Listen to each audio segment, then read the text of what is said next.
There is a chair at the heart of the Imperium. It was not built for comfort. It was not built for rest. It was built to devour a god, cell by cell, neuron by neuron, across 10,000 years of agony without release. Upon this device, this engine of immortal torment, sits the master of mankind, the god emperor of humanity, the anathema to chaos, the beacon by which 1,000,000 worlds navigate the howling madness of the warp. He has not moved in 10 millennia. He has not spoken since the heresy burned the galaxy. He cannot die. He cannot live. And yet, the Imperium endures, held together by the psychic scream of a corpse that will not surrender its throne. This is not a tale of triumph. There are no triumphs in the 41st millennium. This is a chronicle of what was lost when a father became a god, when a man became a myth, and when hope itself was entombed in gold and wired into machinery older than empires. This is the story of how the master of mankind died without dying, and how his death became the only thing keeping humanity alive. You will hear of treachery. You will hear of sacrifice. You will hear of a choice made in a moment of desperation that condemned an entire species to an eternity of darkness. And you will understand, at last, why the God Emperor cannot be allowed to die, and why he cannot be allowed to live. Before he was a god, he was a man. No, that is not entirely true. He was never merely a man. Born in the windswept cradle of ancient Anatolia, in an age when humanity still cowered before fire and stone, he emerged as something else entirely.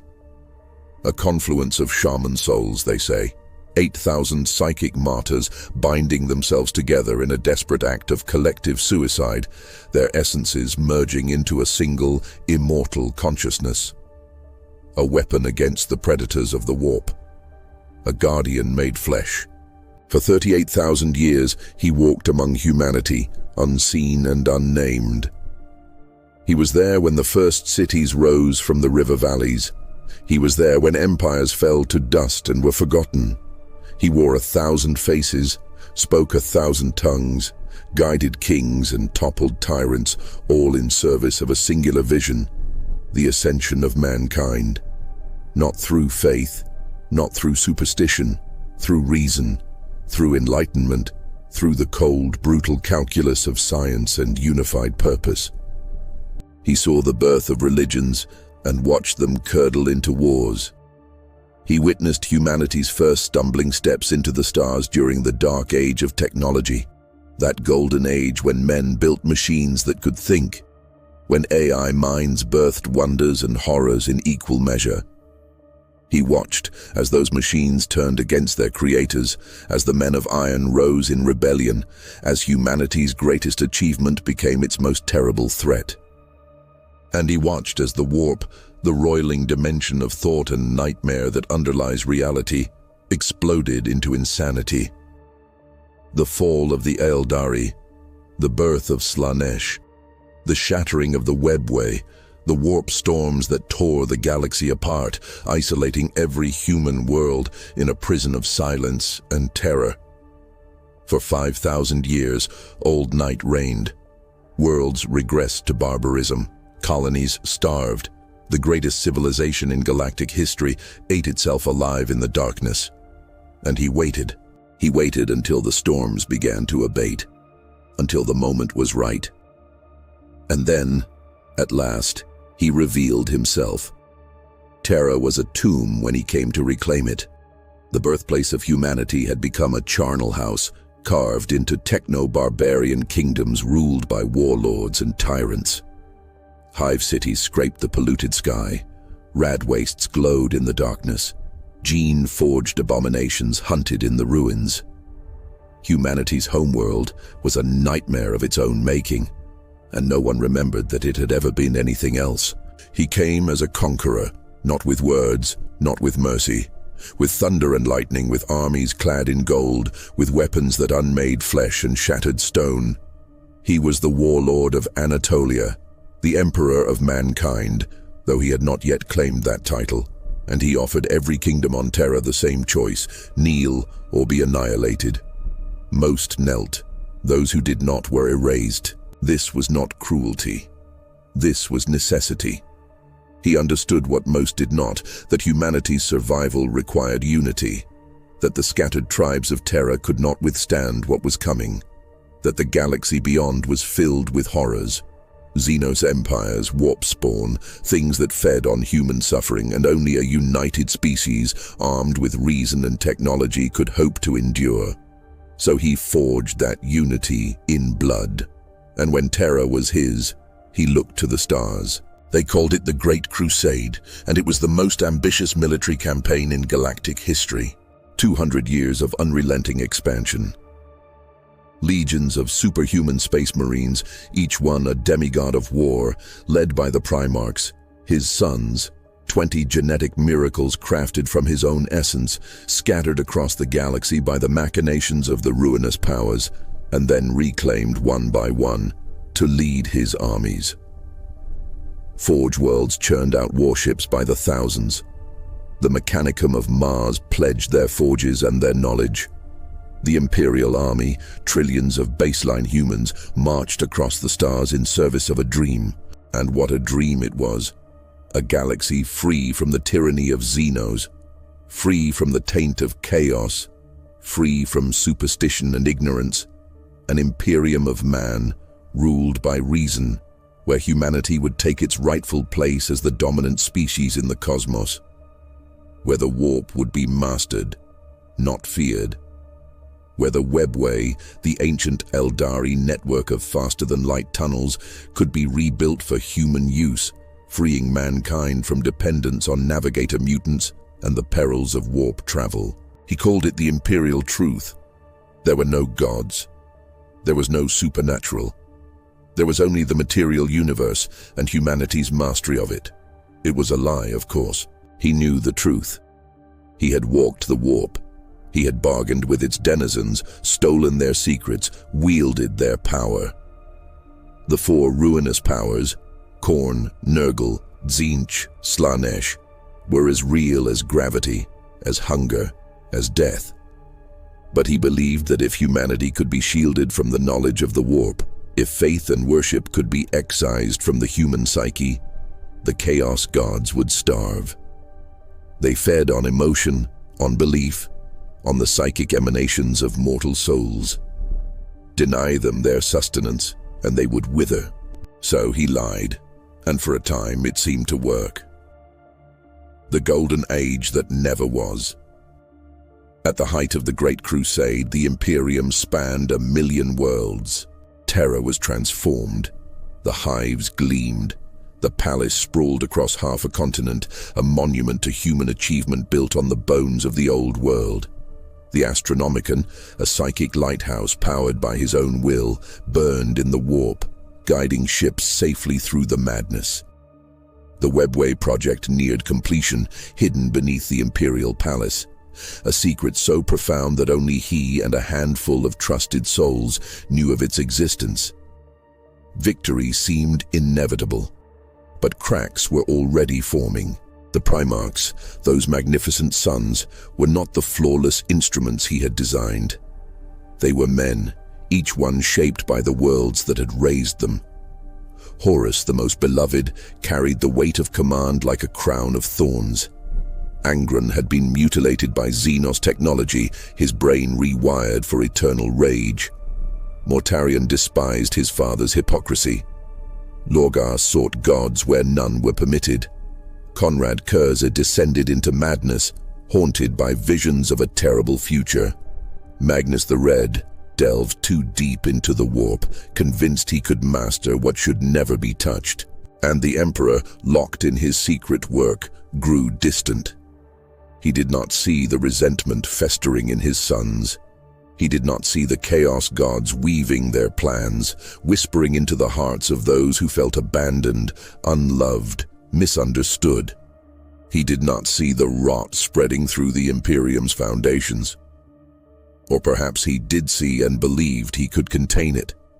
He was wrong. On the world of Davin, Warmaster Horus, first among the Primarchs, the Emperor's chosen regent, the one who bore the burden of the crusade while his father retreated to Terra, was struck down by a poisoned blade. It should not have been a mortal wound. Primarchs do not die easily. But this was no ordinary poison. It was chaos forged, a sliver of the warp given physical form, and it did what no conventional weapon could. It gave the ruinous powers a doorway into Horus's soul. In the fever dream that followed, Horus saw a vision. He saw himself forgotten. He saw the Emperor ascendant, not as a liberator but as a god, worshipped by the very masses he had claimed to enlighten. He saw his brothers cast aside, tools discarded once their usefulness had ended. He saw a future where all their sacrifices, the wars fought, the blood spilled, the horrors endured, meant nothing. The vision was a lie, but it was a lie built on a foundation of truth, and that made it irresistible. When Horus woke, he woke changed. The Warmaster knelt, but not to the Emperor, the Horus Heresy. Even now, 10,000 years later, that name is spoken in whispers, as if the words themselves carry a curse. It was the greatest betrayal in human history, a civil war so devastating that the Imperium has never recovered, a wound in the galaxy's flesh that still bleeds across the millennia. Horus did not turn alone. He brought half the legions with him, Angron and the World Eaters, already damned by the Butcher's nails, Mortarion and the Death Guard, who would find their salvation in decay, Fulgrim and the Emperor's children, who sought perfection and found only depravity, Magnus and the Thousand Sons, who had already broken the Emperor's most sacred law, Alpharius and the Alpha Legion, whose motives remain obscured, Lorgar and the Word-Bearers, who had worshipped the Emperor as a god, and now worshipped something far worse, Perturabo and the Iron Warriors, bitter and resentful, Conrad Kurza and the Night Lords, who had always served fear rather than ideals. 9 legions, 100,000 superhuman warriors, each one worth a battalion of mortal soldiers. Entire sectors burned as brother turned against brother. It began on Istvan III with a massacre disguised as a campaign. Horus gathered his forces and those legionaries he suspected of lingering loyalty to the Emperor. He told them they were to pacify a rebellious world, and then, when they were committed to the surface, he ordered his fleet to open fire. Virus bombs, weapons so horrific that the Imperium had banned their use. Biological agents that killed everything, men, women, children, animals, plants, bacteria, reducing all organic matter to liquefied sludge. The Loyalists died by the tens of thousands, betrayed by the very brothers they had fought beside for centuries. And when the Life-Eater virus had done its work, Horus ordered the world burned with incendiary bombs, turning Istvan III into a funeral pyre that could be seen from orbit. But some survived, and their defiant stand in the ruins bought precious time for the Imperium to learn the truth. That Horus had turned traitor, that half the legions had fallen to chaos, that civil war had come to the stars. The Emperor sent 7 legions to bring Horus to account. The Iron Hands, the Salamanders, the Raven Guard, and 4 others who pledged their loyalty and their strength. The Iron Warriors, the Word-Bearers, the Night Lords, and the Alpha Legion. It was a trap. At Istvan V, the greatest betrayal of the heresy unfolded. As the Loyalist legions descended to the surface, as they engaged Horus's forces, the 4 Loyalist legions in reserve turned their weapons on their unsuspecting brothers, the Drop Site Massacre. 3 legions were shattered in a single day. The Iron Hands were beheaded when their Primarch Ferrus Manus fell to Fulgrim's blade. The Salamanders were scattered and burned. The Raven Guard barely escaped annihilation. It was a slaughter so complete, so devastating, that these legions would never truly recover. Horus had won the opening moves of the war. The Imperium reeled, and still the Emperor did not abandon his work beneath the palace, for he had his own war to fight. Magnus the Red, the Crimson King, had discovered Horus's treachery through sorcerous means. Desperate to warn his father, Magnus committed the one act the Emperor had explicitly forbidden. He used warpcraft to send a psychic message to Terra, tearing through the wards and shields that protected the Imperial Palace. The psychic shockwave was catastrophic. Magnus's warning shattered the Emperor's carefully constructed wards around the Webway project. Demons poured through the breach, an endless tide of warp spawn flooding the half-completed human webway beneath the palace. The Emperor's great work, the key to humanity's future, was compromised in an instant. The Emperor had no choice. He had to abandon the Great Crusade. He had to return to Terra and hold the breach himself, sealing the gate with his own psychic might, lest the demons overwhelm Terra and turn humanity's throne world into a second eye of terror. And so he sat upon the golden throne, not yet the life support device it would become, but a psychic amplifier, a command throne for the Webway project, and he began a war that would never end. A war not of bolters and chainswords, but of pure will against the infinite malice of the warp. He could not leave, he could not rest. And while he fought his silent, invisible war, Horus marched on Terra. 7 years. 7 years of war unlike any before or since. Entire systems burned. Hive worlds were reduced to ash. Forge worlds fell silent, their forges cold, their tech priests slaughtered or corrupted. The Mechanicum itself split, with a third pledging allegiance to Horus and the Dark Mechanicum. The Loyalist legions fought with desperate courage. Robut Guilliman and the Ultramarines, trapped on the far side of the galaxy by Lorgar's treachery. Leman Russ and the Space Wolves, betrayed and battered at Prospero. Rogel Dawn and the Imperial Fists, fortifying Terra for the siege they knew was coming. Jagatai Khan and the White Scars, racing back to the throne world. Sanguinius and the Blood Angels, holding the line wherever the darkness grew thickest. But it was not enough. Horus's forces swelled with demonic allies. The ruinous powers themselves took an interest, granting their champions powers beyond mortal comprehension. Fulgrim ascended to demonhood.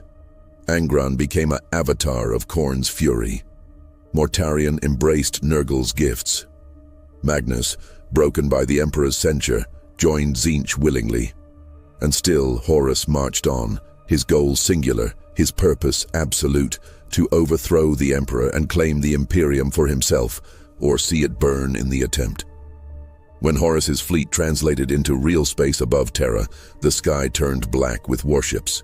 Thousands of vessels, millions of traitor soldiers. 9 corrupted legions twisted by the warp into mockeries of what they had been. Demons without number, given form by the nightmares of a dying civilization. The siege of Terra lasted 56 days. 56 days of hell made manifest. The Void War raged in orbit. The walls of the Imperial Palace shook under artillery bombardment. The skies burned. Titans, god machines of the Mechanicum, clashed in the ruins. Space Marines fought Space Marines in the corridors and habs, in the manufactorums and temples, in the very bones of humanity's cradle. The Lion's Gate fell. The Eternity Wall spaceport was overrun. Traitor forces breached the inner defenses. Every hour the cordon drew tighter. Every hour more loyalists died. Rogel Dawn fought without rest, coordinating the defense from the walls. Sanguinius held the Eternity Gate, the final barrier between the traitors and the Sanctum Imperialis, where the Emperor still fought his invisible war against the demons in the Webway. The Blood Angel stood alone against the tide, his golden wings stained with blood, his body broken by 100 wounds. But still he fought. And still the Emperor could not leave the Golden Throne. On the 56th day, Horus lowered the void shields of his flagship, the Vengeful Spirit. It was a challenge, an invitation, an act of supreme arrogance. He wanted the Emperor to come, and the Emperor at last saw that he had no choice. If this war continued, Terra would fall. If Terra fell, the Imperium would shatter. If the Imperium shattered, humanity would be consumed by the warp within a generation. So he rose from the golden throne. For the first time in 7 years, he abandoned his silent vigil. Custodians sealed the webway gate behind him, a temporary measure, a prayer that it would hold long enough.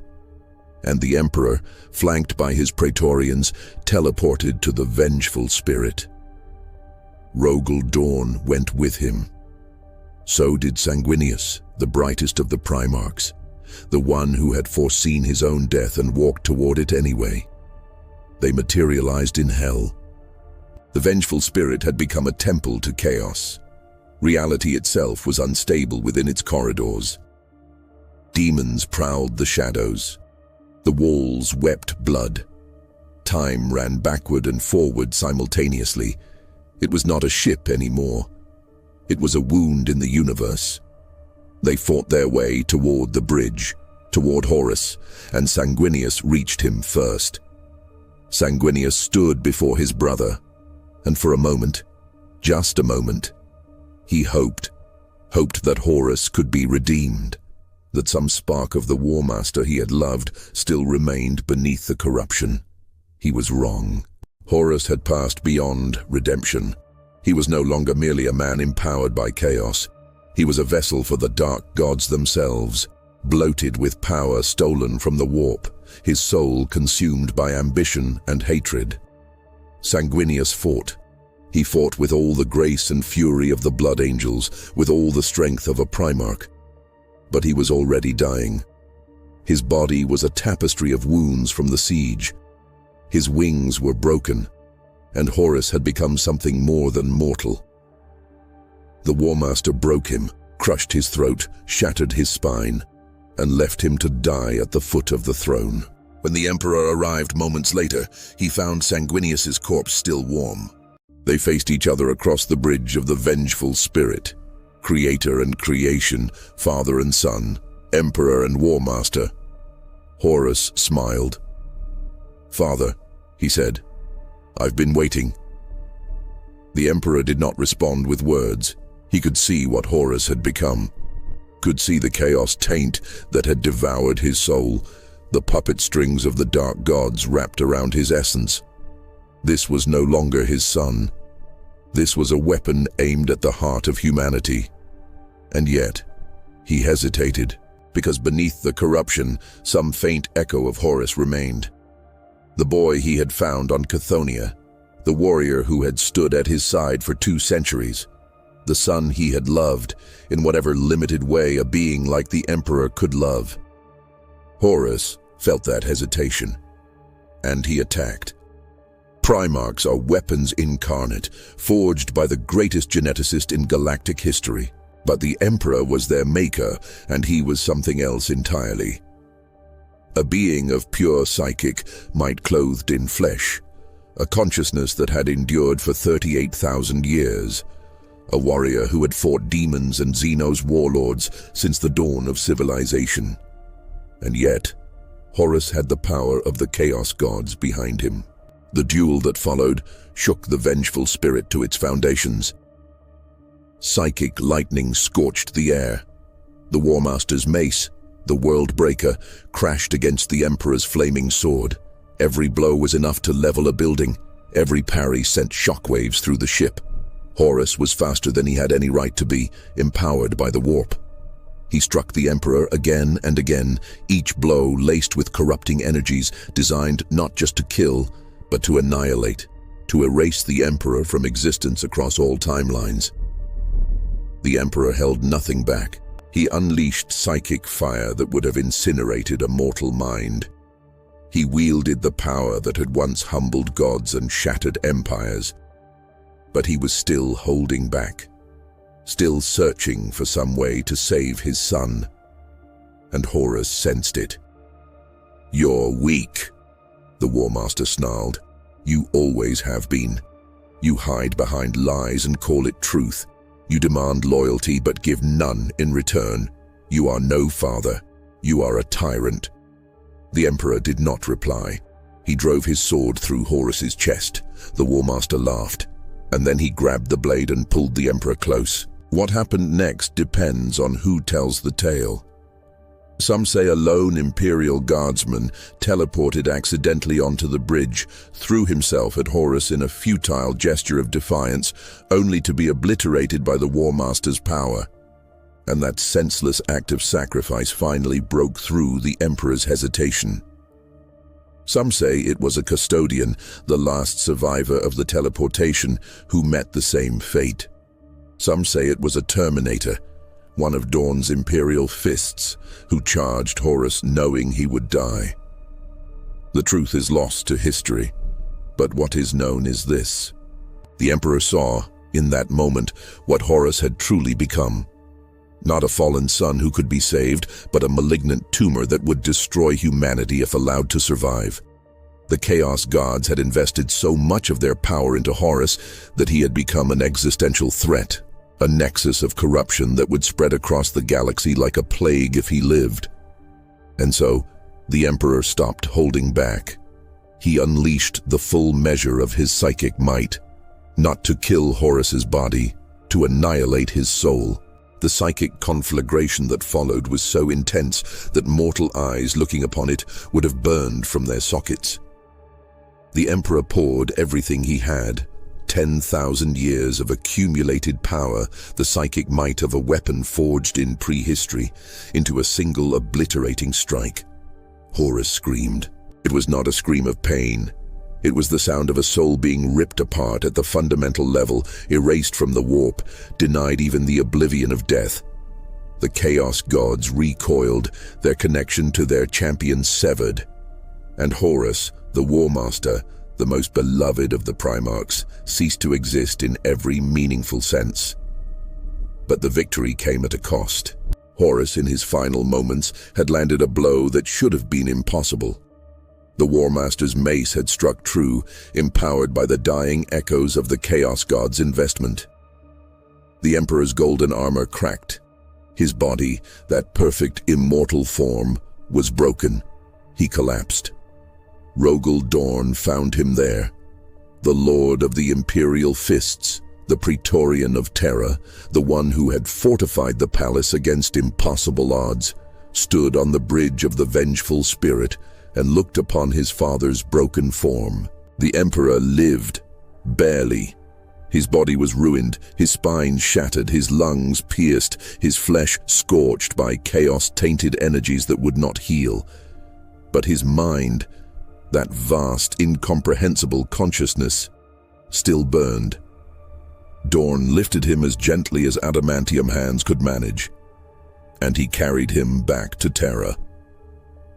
What happened in the hours after the Emperor's return is known to only a handful of souls. The Emperor, barely conscious, was brought before the Golden Throne. Malcador the Sigillite, the Emperor's closest confidant, had been holding the throne in his absence, using his own psychic might to keep the webway breach sealed. But Malcador was not the Emperor. He was dying, his body withering under the strain, his soul burning out like a candle in a hurricane. He had at most hours left. The Emperor spoke to him. What they said is not recorded. But when the conversation ended, Malcador rose from the Golden Throne and the Emperor took his place. The Sigillite crumbled to ash moments later, his life spent keeping the breach sealed long enough for his master to return. And the Emperor, his broken body wired into the throne's machinery, began the work that would consume him for the next 10,000 years. The Mechanicum, working in desperate haste, retrofitted the Golden Throne from a webway command device into a life support system. Cables were grafted into his flesh. Psychic amplifiers were connected to his mind. Nutrient feeds were threaded into his veins. The throne became both prison and sustainer, keeping the Emperor's body alive while his mind fought an eternal war against the demons clawing at the webway gate. But it was not enough. The Emperor's body was too damaged. Without constant psychic support, he would die. And if he died, the Astronomicon would fail. The Imperium would fragment. Humanity would fall. So they fed him souls. Every day, 1,000 psychers are brought before the Golden Throne. They are not volunteers. They are the psychically gifted, plucked from worlds across the Imperium, tested and trained and deemed suitable for sacrifice. They are children, most of them. Adolescents. Young men and women whose only crime was being born with a connection to the warp. They are led into the Sanctum Imperialis, into the presence of the God Emperor, and there they are bound into the machinery of the throne. And the Emperor consumes them, not their bodies, their souls. He draws on their psychic essence to fuel the Astronomicon, to maintain his vigil, to hold back the demons and keep his dying body functional for one more day. It is a process so horrific that those who administer it are mind-wiped afterward, their memories of the screaming and the burning and the soul death erased to preserve their sanity. 1,000 souls per day, 365,000 per year. 3,650,000,000 in 10,000 years. An ocean of souls fed into the throne of a god who cannot die. And what of the Emperor himself? Does he still think? Does he dream? Does he rage against the prison of his own body?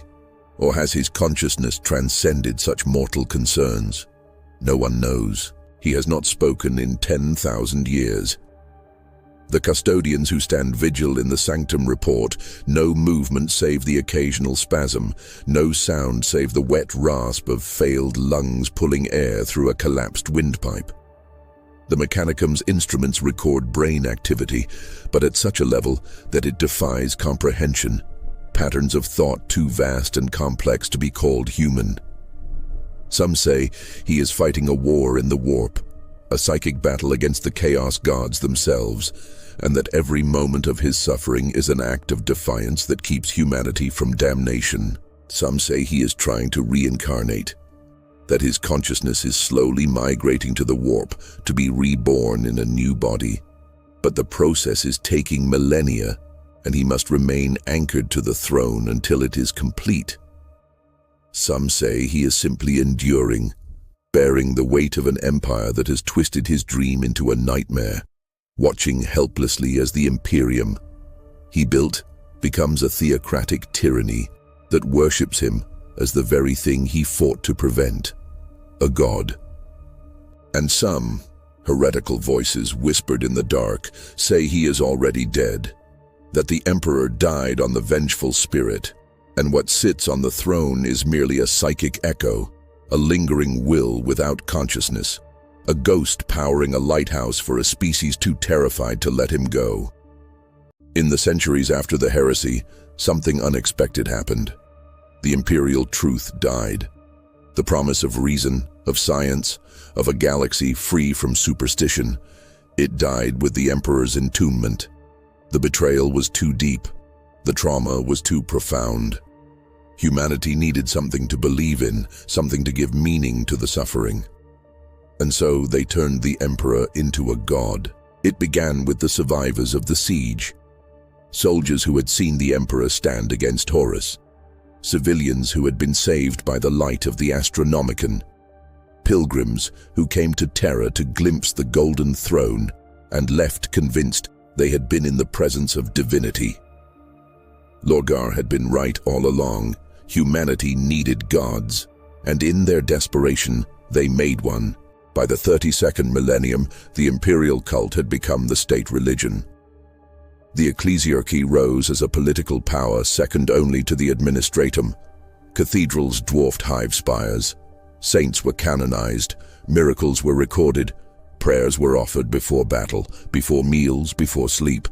And the emperor, who had fought for 38,000 years to free humanity from the tyranny of gods, became the god emperor. The irony would be amusing if it were not so obscene. 10,000 years. An unimaginable span of time. Empires have risen and fallen in less. Species have evolved and gone extinct. Stars have been born and died. And still, the Emperor sits. The Imperium he built has become a vast bureaucratic nightmare.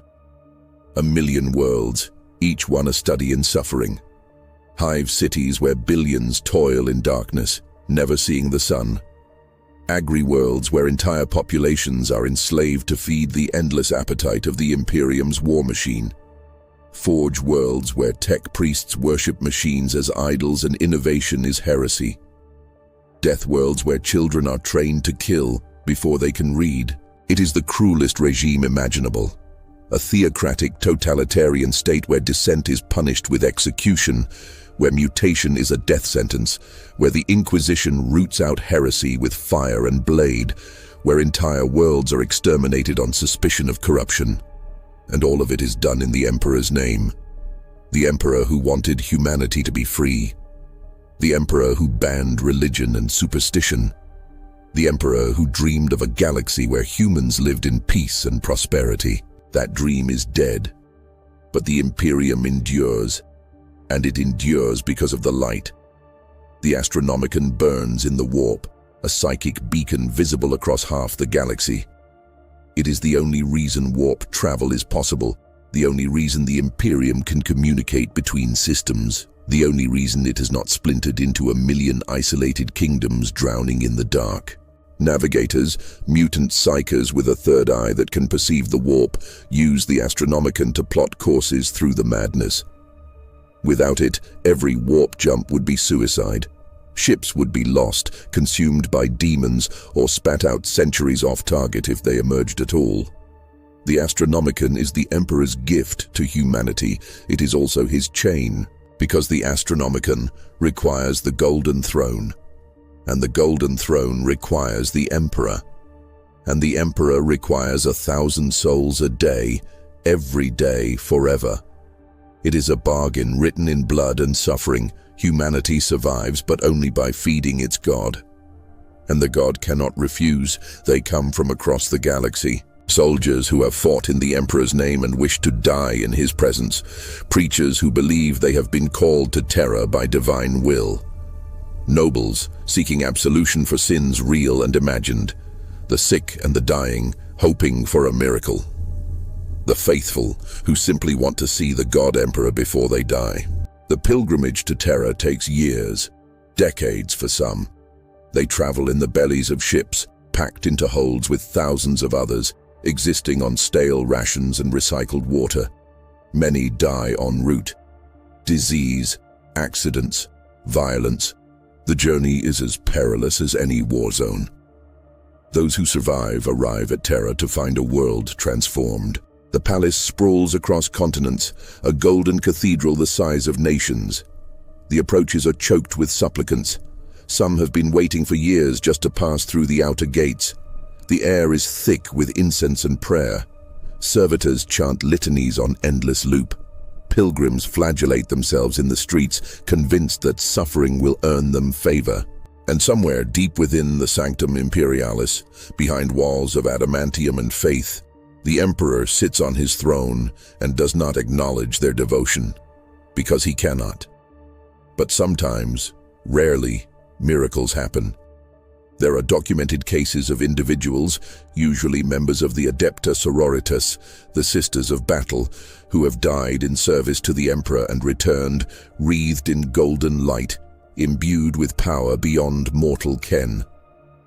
They are called living saints, and their existence defies explanation. Are they resurrected by the Emperor's will?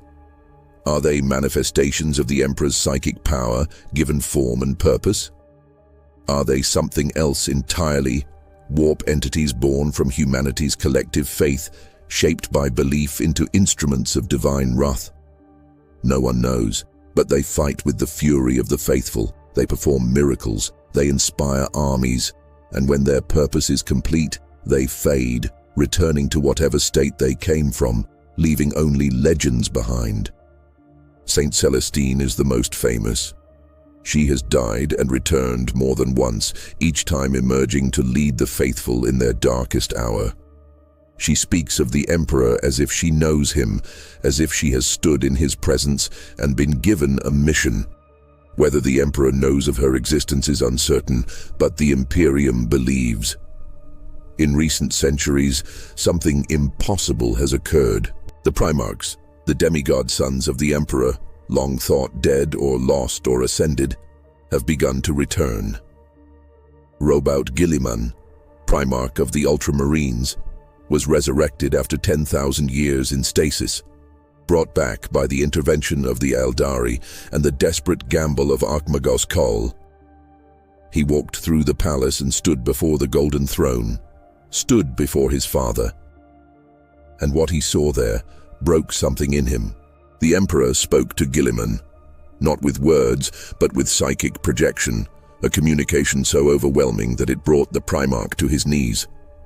What was said is known only to Guilliman, and he has never spoken of it except to say this: he is not a god, he is not even a man. He is an engine of survival, cold and absolute, and everything else has been burned away. Guilliman left the sanctum changed. He now serves as Lord Commander of the Imperium, trying to salvage what he can from the theocratic nightmare his father's dream has become. But he is a relic, a man from a rational age, struggling to navigate a galaxy that has descended into madness. Other Primarchs stir. Leman Russ may be returning from the Eye of Terror. The Lion, Primarch of the Dark Angels, has awakened from his own stasis. Jagatai Khan and Corvus Corax may yet live, somewhere beyond the edge of known space. But for every loyalist who might return, there are traitor Primarchs still serving the ruinous powers, still waging the long war against the Imperium. And the Emperor, silent on his throne, cannot guide them. The Golden Throne is dying. This is the secret that the Adeptus Mechanicus will not speak aloud. The secret that keeps the Fabricator General awake in whatever passes for sleep among the Mechanicum's highest lords. The throne is ancient technology, built in the dark age of technology, modified by the Emperor himself during the Great Crusade, and retrofitted after the heresy by tech priests who only partially understood what they were working with. It has been maintained for 10,000 years through ritual, prayer, and the replacement of components when they fail. But they are running out of components. The throne's systems are degrading. Power fluctuations are becoming more common. The Astronomicon flickers. Twice in the past century, it has failed entirely for hours at a time, plunging entire sectors into darkness, stranding ships in the warp, cutting off communication. The Mechanicus has searched for solutions. They have delved into the most forbidden archives. They have sent expeditions into the Eye of Terror, into the remains of Forge worlds lost during the heresy, seeking the knowledge to repair the throne. They have found nothing, and so they live with the knowledge that one day, perhaps in a century, perhaps in a year, perhaps tomorrow, the Golden Throne will fail, and when it does, the Emperor will die. This is the question that haunts the Imperium's highest councils. If the Emperor dies, the Astronomicon will fail. Warp travel will become suicidal. The Imperium will fragment into isolated pockets, each one easy prey for the countless horrors that surround humanity. If the Emperor dies, the webway breach beneath the palace will reopen. Terror will be consumed by demons, turned into a second Eye of Terror, a wound in reality that will spread across the segmentum solar. If the Emperor dies, the nascent god forming in the warp, the Gestalt psychic entity born from humanity's worship of the Emperor, will either awaken as a true chaos god or collapse into nothingness. These are the fears. But there are other possibilities. Some believe the Emperor is waiting, that he has been preparing for this moment for 10,000 years, that when the throne fails, he will finally be free to reincarnate, to be reborn in a new body and return as the savior humanity needs. Some believe he has been dead all along, and his death will change nothing except to shatter the Imperium's faith, which may itself be the mercy humanity needs to finally move beyond the nightmare the Imperium has become. Some believe he will ascend, becoming a true god in the warp, the fifth chaos god, but a god of order, of unity, of humanity's will, standing against the ruinous powers in a final cosmic confrontation. And some believe that the Emperor's death will simply be the end, that humanity will fall, that the galaxy will be consumed by chaos, by the Tyranids, by the Necrons, by the darkness that waits in the void. No one knows, and the Emperor, silent and suffering, offers no answers. In the Sanctum Imperialis, a custodian stands guard. He has stood here for a century. He will stand here for another century if duty demands it. He does not sleep. He does not eat. He does not speak. His transhuman physiology keeps him alert, focused, perfect. He watches the golden throne. The Emperor sits immobile, his face a mask of gold, his body hidden by machinery and vestments. Cables pulse with power. Nutrient feeds drip steadily. Psychic sensors flicker with readings that mean nothing to the custodian, but everything to the tech priests who monitor them from the adjoining chamber. And in the silence, the custodian wonders, does the Emperor know he is here? Does the Emperor remember him? Does the Emperor remember anything beyond the endless war in the warp, the constant struggle to hold back the darkness? The custodian will never ask. He will simply stand, because that is his duty, and duty is all that remains. Across the Imperium, 1 billion worlds offer prayers to the God Emperor. They pray for victory. They pray for deliverance. They pray for salvation from the horrors that stalk the night. They pray with the fervor of the desperate, the faith of those who have nothing else. They do not know that the Emperor despises faith. They do not know that he dreamed of a galaxy free from gods. They do not know that every prayer, every cathedral, every shrine is an insult to everything he tried to build. But they pray anyway. Because they need to believe. Because without belief, there is only the darkness. And the darkness is patient. What happened to the God Emperor? He died, not in body.